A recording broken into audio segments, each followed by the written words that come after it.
Hey guys, it's Debbie.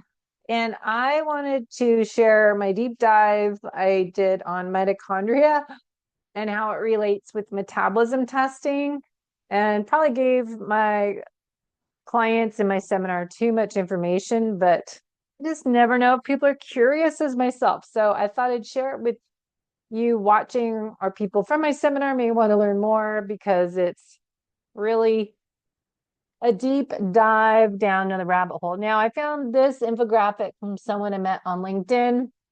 On the left, on CoQ10, lipoic acid, omega-3 fatty acids, all these different nutrients on this infographic that can support mitochondria.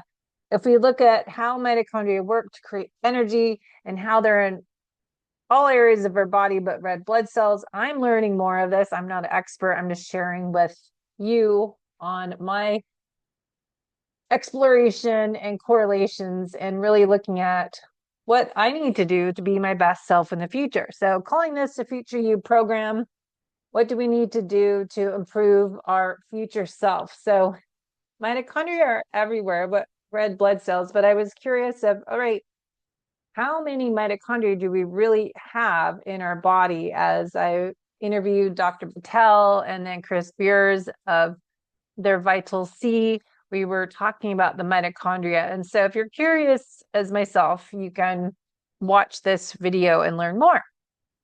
How many mitochondria are in our brain, our heart, our muscles, and then type 1 muscle fibers, or the slow twitch, versus type 2 are known as the fast twitch muscle fibers. And so we have different use for them, and think about mitochondria as using fatty acids for fuel, and we go into that a little bit in other videos. So if we're looking at improving the future you, being fit and healthy from the inside out at a cellular level, I like to think about the mitochondria as I go in deeper, and then try to understand how does that work, and then I go deeper again. So really ending up coming into this future you, optimizing mitochondria and our metabolism by improving mitochondrial health. So poor metabolism leads to poor mitochondria function, or either way, accelerated aging. Oops. Yeah. So over here, you can see on the left, I didn't touch on, but the why mitochondrial health matters as we age. We can see that on the left. And then we have 3 more areas that I really am passionate about: the brain and cognitive function. Listen to my episodes with Martha Carlin. She does a ton of research on Parkinson's, as she lost her husband last year, actually, to Parkinson's. And she has a Parkinson's group and does all this research on how do we get Parkinson's. Ironically, it's not what we hear about. And well, actually, I don't know if you even hear about why do you get Parkinson's. It's just they give medications, but not understanding the role of how do we end up with Alzheimer's, dementia, Parkinson's, cognitive decline. What's going on? So it's really fascinating to look at the role of the mitochondria, but also the vagus nerve and our gut health, our microbiome. We also talk about the H. pylori, overgrowth in our stomach, organ, and more. So listen to that podcast. Now we have muscle health and longevity. So really looking at those areas we focus on a lot as I do the Pinoy metabolism testing. So we've talked about that a lot, but then look at the NAD role of NAD, and listen to my podcast with Niagen educator Mona about how NAD declines with age. And so that equals less repair, more cellular damage.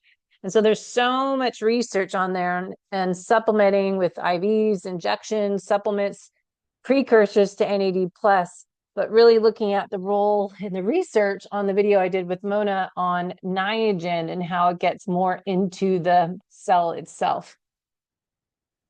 Then we want to look at getting rid of the old damage, dysfunctional mitochondria, and making new. So we call mitochondria creating new mitochondria is biogenesis.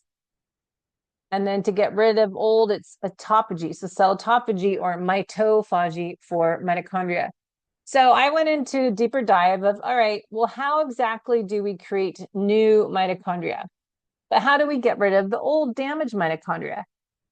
This is a good chart here looking at options. Now, this is why you work with a practitioner as myself or someone else you can trust that takes a deep dive into this and really look at, hey, we just did a metabolism test.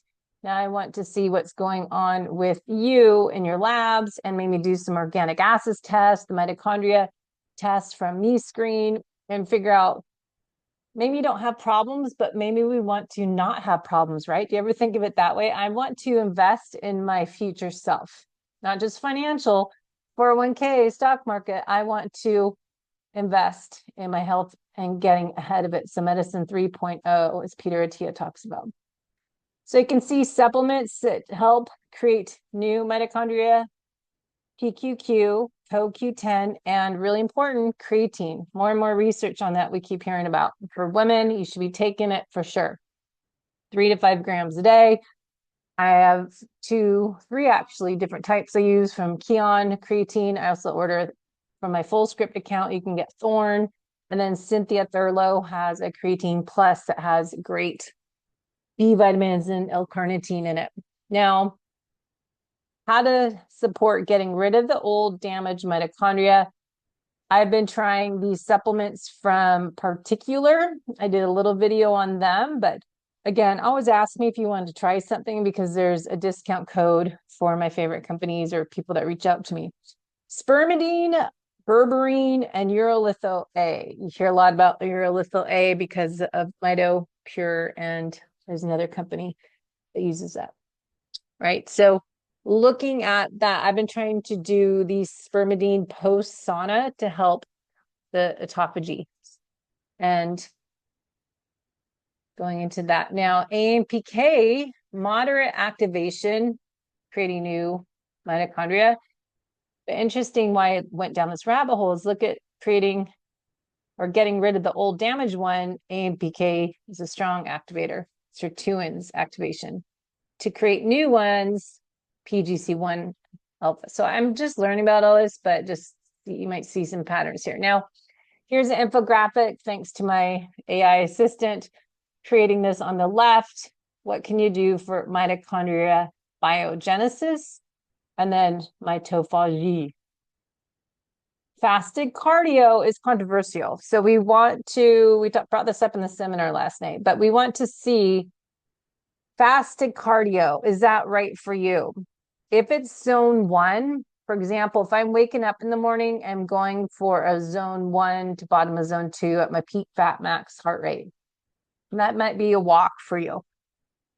It's okay if you ate 12 hours before. Now, do you need a little bit of calories? It doesn't need to be, should not be carbohydrates, I don't think. Some people say you need a little carbohydrates, so maybe a few grams. But you also, I think we need to use intuition. Am I hungry? Do I feel better if I have a little something? Am I metabolically healthy? There's a lot to it. So when it says fasted cardio, maybe men, it's better on them than women. Women, we need to work with you individually. High intensity interval training does help in the sprint interval training. Now, solutions, I talk about a lot of things. And I really believe it's hard to just say a few things because I don't know what you need. This is why we test and assess and create a personalized program based on your data. So when we're looking at this excess cortisol, oxidative stress, for example, in people that are athletes exercising long distance, I find they are fit and healthy-ish on the outside, but really looking at, are you healthy on the inside? And that's what led me to shifting my focus to improving the future you. If you are fit and healthy, are you healthy from the inside out? Because a lot of athletes are creating excess oxidative stress from their exercise and then adding on exercising in hot weather. We're creating leaky gut and creating this vicious cycle. So excess oxidative stress decreases creating new biogenesis. There's some spelling errors on there.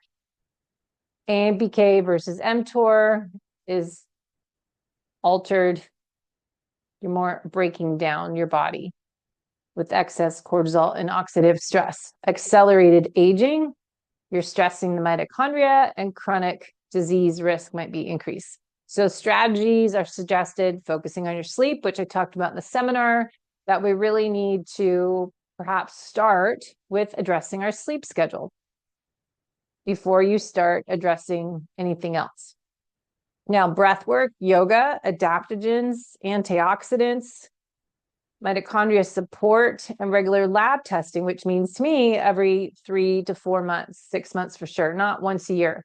If you're just getting lab work with your doctor for an annual checkup, you're not staying ahead of the problems. We're not getting enough insight to be preventative. So if you want to be a health optimizer, I suggest getting at least a comprehensive blood panel. Make sure you have CRP, make sure you have your reverse, or not reverse T3, a full T3 for sure. Reverse T3 is nice to see as well. And your free T4, your insulin, A1C, all that stuff, APOB.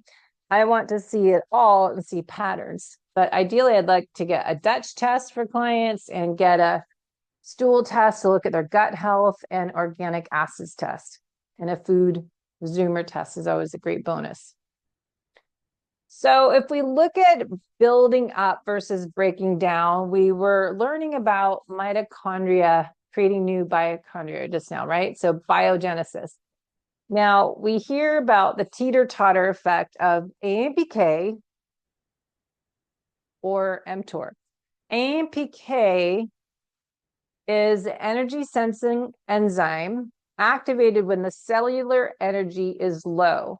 And that's why you'll hear, to improve this AMPK, to get the PGC1 alpha to stimulate new mitochondria, fasting, calorie restriction, zone 2 fat burning, exercise at your fat max.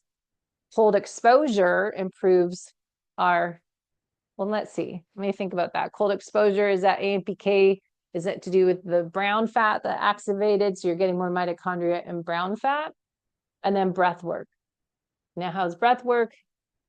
Hypoxic training, that'd be something. And see, I go down more rabbit holes. Because when you tell me that, that improves AMPK. But to me, my brain goes, well, I get that fast, but how exactly does it work? So then I go down another rabbit hole. I need in my brain to understand the mechanism of action. Don't just tell me zone 2. Don't just tell me cold exposure. I want to understand why and how.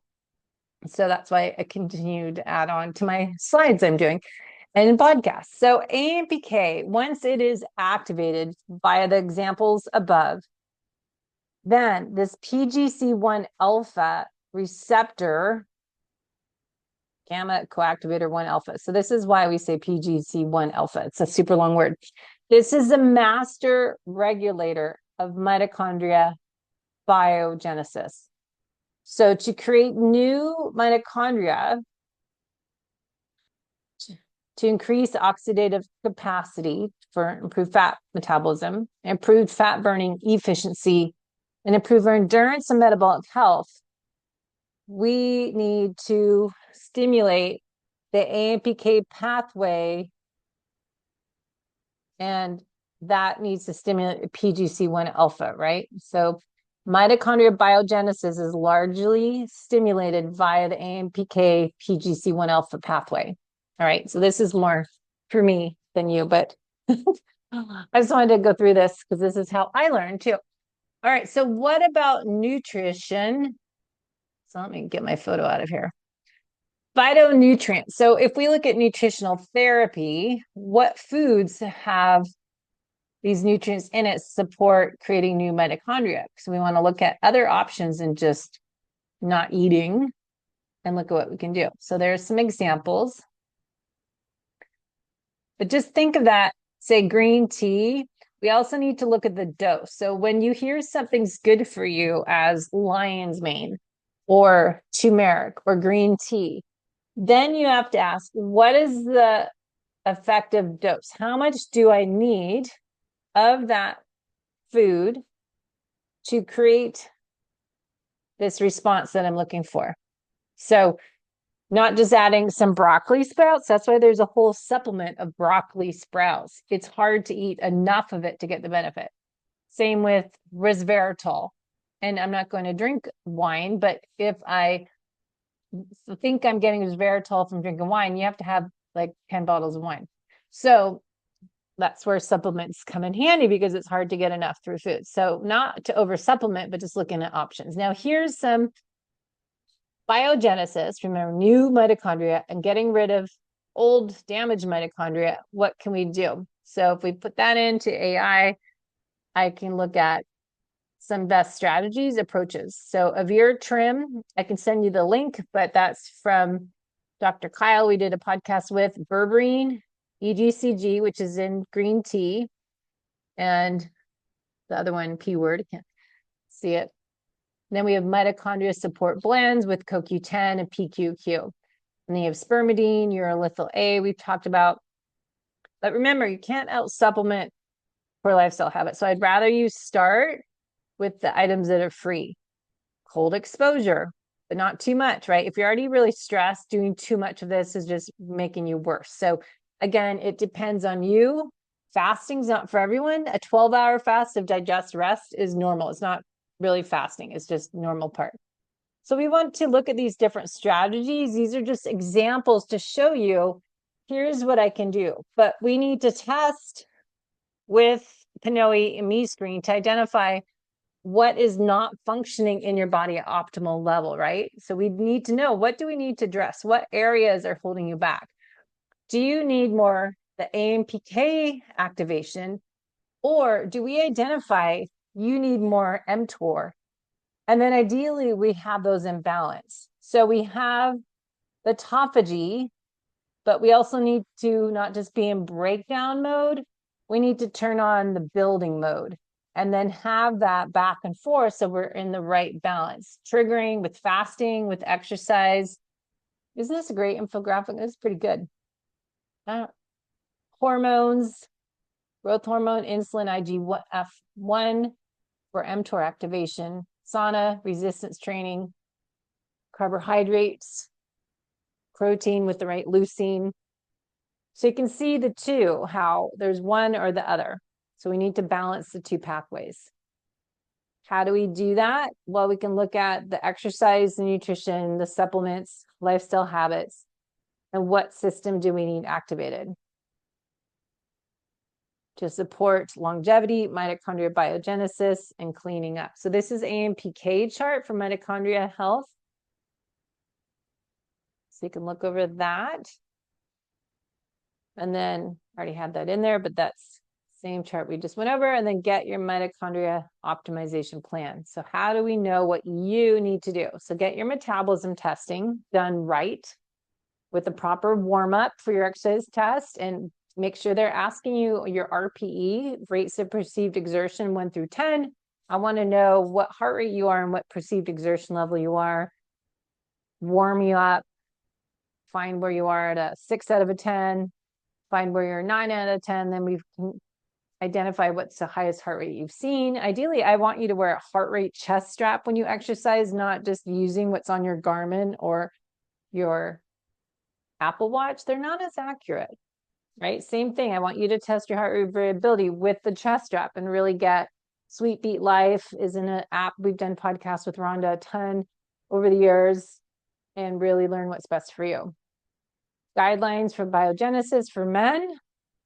Get your hormones checked, get your full thyroid panel, get your gut tested, see what's going on. And this is women, middle-aged. You might have more sensitivity to stress. So we might need more support on mitochondria because we're more sensitive. Estrogen, loss of estrogen. So combining it together with Me-Screen test tells you some information. We can correlate that data together to create action plan. So getting idea of where you are now, what are your goals, what's your game plan? What are your action items? Where should we start? So looking at personalizing your program based on the data collected in your metabolism test, it's measuring your oxygen and carbon dioxide and your heart rate. So from that data, we can collect all this information below. And then we figure out what's your metabolic health plan. What do we see? Clues if we're in breakdown more than we're in building, and how to create balance. I really like this chart. What do we identify in your metabolism test? Do you have a low VO2 peak? That's a clue towards limited mitochondria output. Do you have a high VO2 max but poor recovery? Maybe we need to adjust how you train. Is your resting metabolic rate really elevated?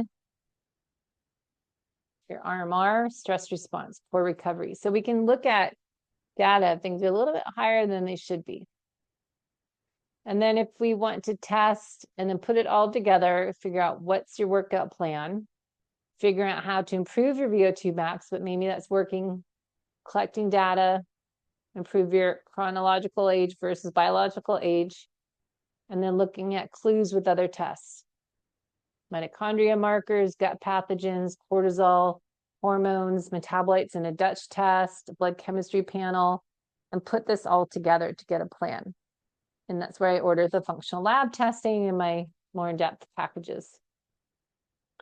So we create a roadmap, figure out where you are, where you need to be, what do you like to do, what are you not doing enough of, and figure out an effective plan and course correct as we go. Supporting with the right type of exercise, maybe some light therapy, red light therapy, photo biomodulation, enhancing mitochondria function with the lights via cytochrome deoxidase, improves energy recovery, skin cell health, taking true niagen or a precursor or injection as niagen plus is getting to be more and more places. And then supporting with nutrient dense diet, maybe some grass-fed organ meat. I use Paleo Valley capsules, fueling correctly for your workouts, managing your stress, and getting mitochondria cleanup, mitophagy with the non-eating time. So figuring out what's best for you, where to start, picking one thing to work on. Maybe it's sleep, figuring out how you should exercise. Maybe you need to add in the Avir trim, breath work, stacking that with stretching. I do the sauna, maybe I'm in cold. This is a sample week. I do the sauna 4 days a week. It's harder when it's summertime, when it's hot out. I don't want to get in the sauna, but those are some ideas. Lumati is in Encinitas near me, so you can find something as light therapy. 5-in-1 helps mitochondria repair and energy. Antioxidants with hydrogen inhalation and vagus nerve stimulation. We haven't gone into, but testing and looking at what's going on under the hood. So if you have questions, let me know. I'm in Solana Beach to do fitness testing. The rest of it's online remote. So tune in to the podcast on YouTube and audio every Tuesday and Thursday. There's a new episode, plus I do some solo episodes. So send me your questions, comments, and what you're curious about learning more. Thank you for listening and enjoying taking care of your future self.